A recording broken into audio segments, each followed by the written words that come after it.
What's going on, Jab Jab Talk Nation? It's your boy Ozil coming to you live from the park. Got a busy day ahead. First and foremost, happy Father's Day to all of you boxing loving daddies out there. So cheers to all of you. All right, I'm gonna shoot just a real quick video, guys. Since I'm on the run, I gotta talk about last night's fight. Let's talk about Benavidez and Tank. Some of my post thoughts. Well, first and foremost, Benavidez looked good. He was boxing. He was showing some speed. He was cracking Tank with some good shots. Tank looked durable, strong, as we knew he would. Had a pretty good, solid jab, and was taking all the Benavidez shots. Now, word on the street is, Benavidez was injured, had some hand injuries going into the fight. So he wasn't at 100%, and we all know, anybody who's been a part of boxing, like when you go into the fight, you're not always at 100%. So he did have some hindrances going into this big fight against Tank, and then he injured. I'm pretty sure it was pretty tough for him to operate at full capacity with some injured hands. So not to negate what he did, because Benavidez put on a clinic. I mean, he really showed that he can box. He landed some pretty big shots, and he dominated all 12 rounds. So I think there was a lot of expectations for boxing fans to see Benavidez, be this monster, the Mexican monster, at 175. I mean, the truth is this is boxing, and there's going to be fighters out there, whether it's 168, 175, going up weight, whatever. There's going to be boxers out there that are going to take you into deep waters and are going to take your best shot, and they're going to just, stand with you for 12 rounds. And, I think I've been seeing some people, oh, well, he's not the monster everybody expected, and yada, yada, yada. Yeah, listen, he went up to 175 for the first time.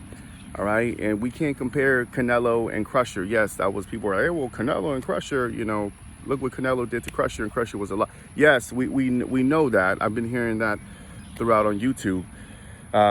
True, but you just can't compare apples to oranges. Tank is not Crusher, and vice versa. And once you move up weight, there's a different type of challenge when you move up weight. And it is what it is, that's how it is in boxing, but it wasn't a close fight. Benavidez dominated him for 12 rounds. So, I thought it was a good, solid performance for Benavidez. I think he proved that he can hang with the big boys. He can take a shot. He could fight. He could box. He looked fast. So he's just getting acclimated to 175. So I'm excited to see him. I know he's going to take some time off to recover and get healed, but I'm excited to see him get back in the ring and see what he can do with other 175 pounders out there. I would probably like to see him with another 175 pounder before he goes up against Bivol and Better Beef. It sounds like they're trying to expedite and move him up quickly at the 175. Even though he's a big boy, I do feel like maybe Benavidez, especially for the next fight, should fight another 175 pounder and then take the fight, which I think we'll probably see anyway. So it was all around. It was a good fight. Benavidez looked good. It was good to see him. There was some. I like his defense. There's times where he pulls back, and I'm not a big fan of that. But for the most part, he's a very well-rounded defensive fighter. Can put some combinations together, and yeah, man, I think he's gonna do really, really well at 175. So impressive win by Benavidez. I'm gonna say impressive because for 175, making his debut and then dominating a big boy in Tank. Even though Tank, yes, I get it. He's 37. He's been out the game, but Tank is a beast, y'all. I mean, I think he trained out of an Oxnard and Garcia boxing, and back camp, and everybody was really praising him and saying that he's a big boy and he's a great fighter. So not to discount Tank, David put on a good boxing performance against a really, really durable former 175 champion. So congratulations to Benavidez. I know there's still rumblings on Canelo. I think people should just let go of that. I think Canelo's on his own path. Benavidez should just be focused on making his own legacy, and I think that's what he's going to continue to do. So stop campaigning for Canelo. Let's just go ahead and just create your own legacy, man. Do your best. Forget about the rest, all right? So let's talk about Tank and Frank Martin. Wow. What a fight. There's a reason why that was a header. Frank Martin looked really good. Boxing ability, was moving. We knew he was good, right? All around fighter. We knew he was going to do his thing. And that was really cool to see, to see Frank Martin really show the boxing community his boxing abilities on a big stage against a big fighter like Gervonta Davis. He looked amazing. He looked great. I mean, he was tagging him. He was outboxing him, out punching him.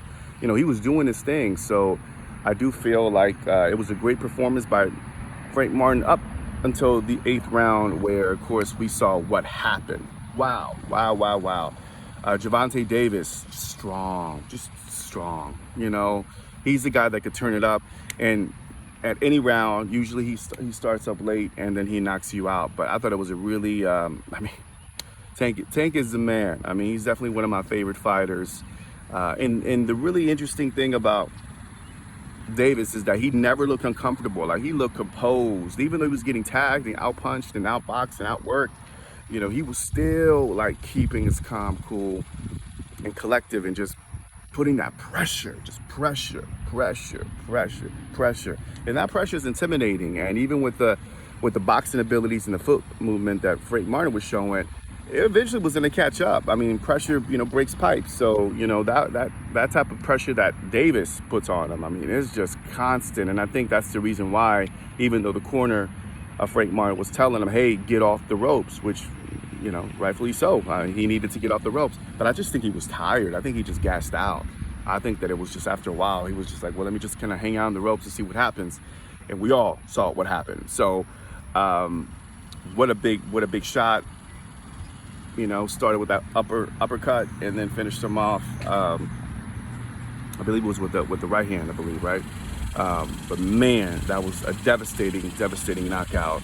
Definitely gonna make the highlight reel for sure.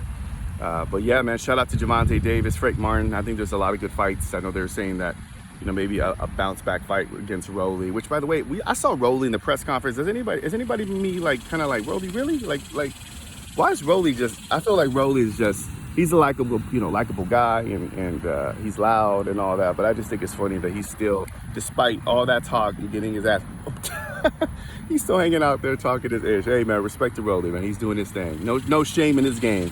But they're talking about him and Frank Martin, and I think it'll be an interesting fight. So yeah.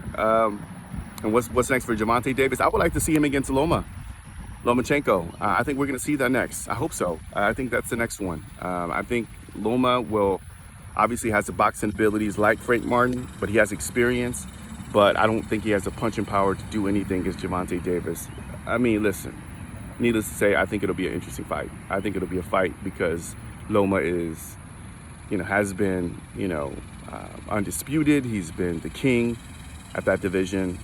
And I think it'll be really cool to see him fight against the up-and-coming king. We're not up-and-coming, the king right now at 135. So Loma and Tank, that's what I'm going to campaign for, y'all. What do you guys think? Let me know down in the comment section. What's next for Tank Davis? Frank Martin, he'll be back. Benavidez, I'm sure he'll take another opponent at 175 and then fight the winner out of Bevo or Better Beef. Those tough fights, man. Those are big boys, man. Bosick took those punches. I don't know. We'll see. We'll see what happens.